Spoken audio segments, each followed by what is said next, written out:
Thank you for taking care of my daughter for a year. When my sister-in-law came back from her trip overseas, she came straight to our house. She tried to take my almost 1-year-old daughter, thanking me for looking after her own daughter for a year. I got really worried and stopped her, telling her that the baby was actually mine, but she didn't seem to understand. I left her in the yard feeling uneasy. What I didn't know then were the scary things she was about to say, which really scared me. When she saw I wasn't joking, her face went pale. That's when everything started getting chaotic because of my sister-in-law. This all started about 1.5 years ago when Megan, my 25-year-old sister-in-law, suddenly came back to her parents' home with a baby. She said, "My husband got moved overseas suddenly, but I'm scared of raising our little one in a foreign place. It's all so new to me. Oh, and I'm pregnant too. I hope our kids can be friends. If it's Kristen's baby, they'll be so cute together. It's weird to think of being friends with my sister-in-law," Megan said. Megan was friendly and talked to me easily, even though I was a bit older. It made me think we could be good friends. Even after I had my own baby, I lived in a separate house with my 30-year-old husband, while Megan stayed with her parents. It's great that Megan's place is nearby. We can hang out whenever we want. I thought we'd all get along well with her and my husband's parents, I thought. But soon, I realized I was being too trusting. After moving back in with her parents, Megan started revealing her true self bit by bit. "Sorry, Kristen. I have something urgent and can't take care of my baby. Can you watch her for me?" "Sure, but what's going on?" "My dad hurt his back. I need to get him some patches," Megan would explain. Feeling sympathetic, I happily took care of her baby, but this became a regular thing, with Megan always finding reasons to leave her child with me. That wasn't the only issue, though. "Sorry, I need you to look after my baby again today, Kristen." "Megan, are you lying to me?" "What? Why would you say that?" Her reaction was over the top, making me sigh. "Do you think I'm clueless? Your dad has never had back problems." Did I say that? I can't remember. She couldn't even keep track of her lies. And there was more. "Hey, someone said they saw you out in town." "Huh? Who snitched?" "No, it must have been someone who looked like me." "Who are you going to believe? Some random person or your sister-in-law?" Despite her attempt to convince me, her acting was terrible. "Take care of your own child. I'm done helping you." "What? Why? That's not fair." Megan threw a fit like a child but then stopped suddenly, as if she had an idea. "Fine. I'll make you want to take care of my child yourself." "What do you mean?" Instead of answering, she smirked, grabbed the baby, and left our house. Feeling uneasy, I talked to my husband and in-laws about Megan's behavior, but it was like talking to a wall. She showed no remorse or understanding. And she had a plan. One afternoon, while I was napping on the couch with my pregnant belly, I heard a baby crying. Is it from a neighbor's house? It sounds too close, I thought. Then my phone rang. "Hello, Kristen speaking." "Hey, Kristen, please take care of my baby." "What? Didn't I tell you I won't watch her anymore?" Megan chuckled like my refusal was funny. "It's too late. I already dropped my baby at your doorstep a while ago." I rushed to the door, alarmed. "I found a baby crying on my doorstep, Megan." "What were you thinking?" I exclaimed. "Well, you were being mean, so I had no choice," Megan replied, sounding gleeful as if she had just pulled off a prank. "I told you, didn't I? I'd make you want to take care of my child. You wouldn't leave a baby on the doorstep, right?" "Stop joking. Where are you now?" I demanded. "Guess if I suppose it's hard for you to go out since you're pregnant." Megan laughed and abruptly hung up. When I tried calling her back, her phone was turned off. Despite my protests, when she finally returned in the evening, she ignored my words. This kept happening until I reluctantly started checking the doorstep and taking the baby whenever Megan called. Megan unapologetically said she was helping me practice for my upcoming childbirth, expecting me to be thankful. I'm not asking for thanks, but isn't there something to be said about attitude? I got more and more annoyed and stressed by her actions. This went on for 6 months until something happened a year ago. Going abroad for a bit. That's all Megan left before disappearing suddenly. No one knew where she went, but it wasn't surprising considering her habit of spontaneous trips funded by her part-time job earnings. My husband casually mentioned, "It's nothing new. She probably went to see her husband since he was transferred overseas." We assumed she took her baby to meet its father.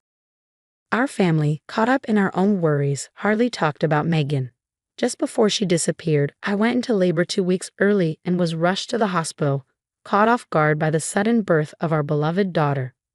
With all the commotion of an unexpected delivery and adjusting to being new parents, discussions about Megan faded.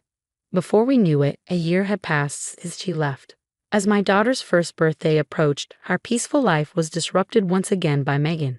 "I'm back," her familiar voice echoed through the unlocked front door. "Megan, you're back from overseas?" I asked, hardly believing it. Ignoring what I said, she went straight to my daughter. "Thanks for looking after my daughter for a year," she said suddenly, then tried to take my child away. "Hey, what are you doing with my child?" I exclaimed, quickly taking her back. Megan looked confused.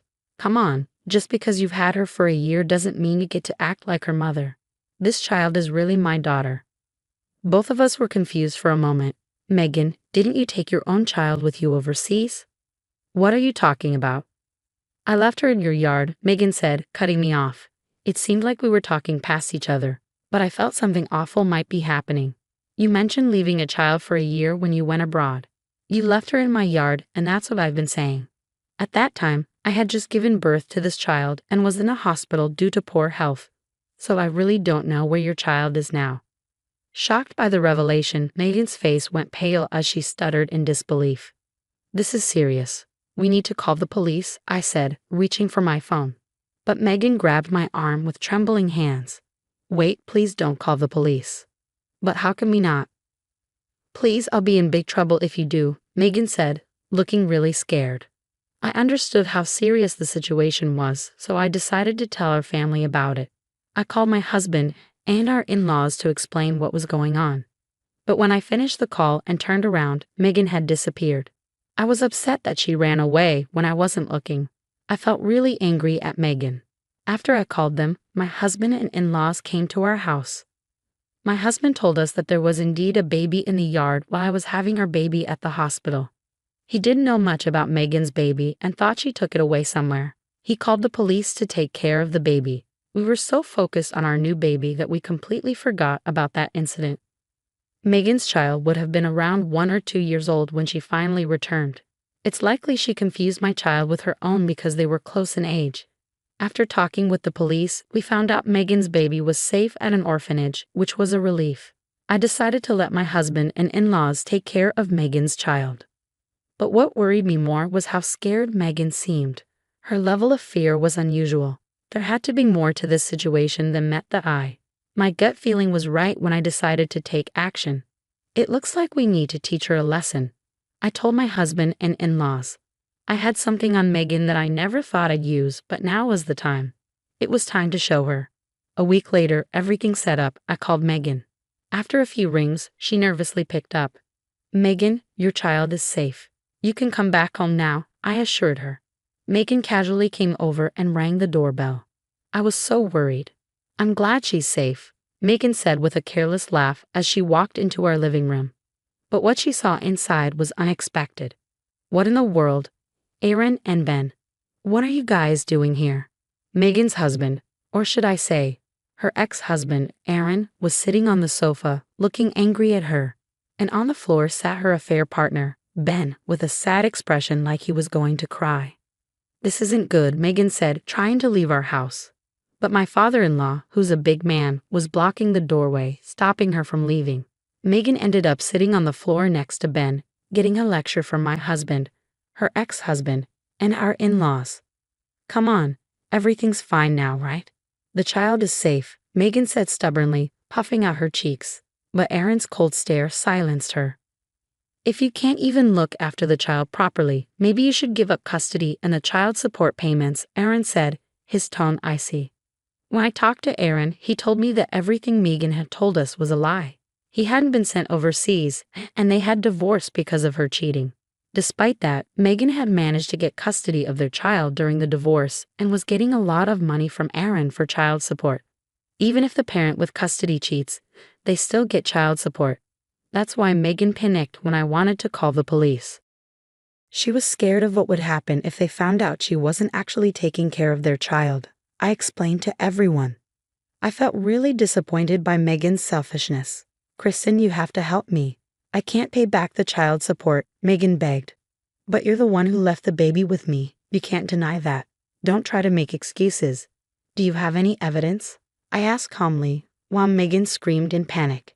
I showed her the video from my phone. After you kept leaving your baby at my doorstep, I installed a security camera for safety. It's important to keep the baby safe, I explained. Megan gasped, covering her mouth in shock. When did you record this? Ever since you began leaving your child at my doorstep. This video shows that you haven't been taking care of your responsibilities as a parent. Wouldn't it be better for the child to be with Aaron? I asked.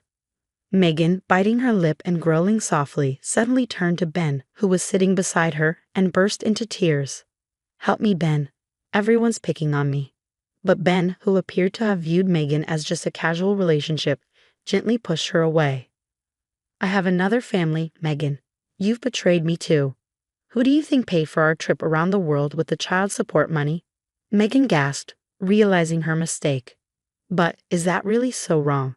She tried to argue. It's not exactly a good thing, I said firmly. Megan finally felt remorseful, sobbing and repeatedly apologizing, even falling to her knees on the floor. Please wait. I'm so sorry. Just forgive me, she begged. However, I couldn't let Megan off the hook easily. Remember, I won't forget how you've treated your child and me. You need to think hard about what you've done, I said firmly. Megan was taken away by the police, arrested, and her daughter was returned to Aaron, who got custody back. Now, Megan has to pay $500 in child support every month until the child is grown. Cut off by my husband and in-laws, Megan faces a tough road ahead. Even as she gets out of jail, Ben wasn't spared either. His wife filed for divorce and asked for compensation. As for me, I'm living a happy life with my husband and our daughter.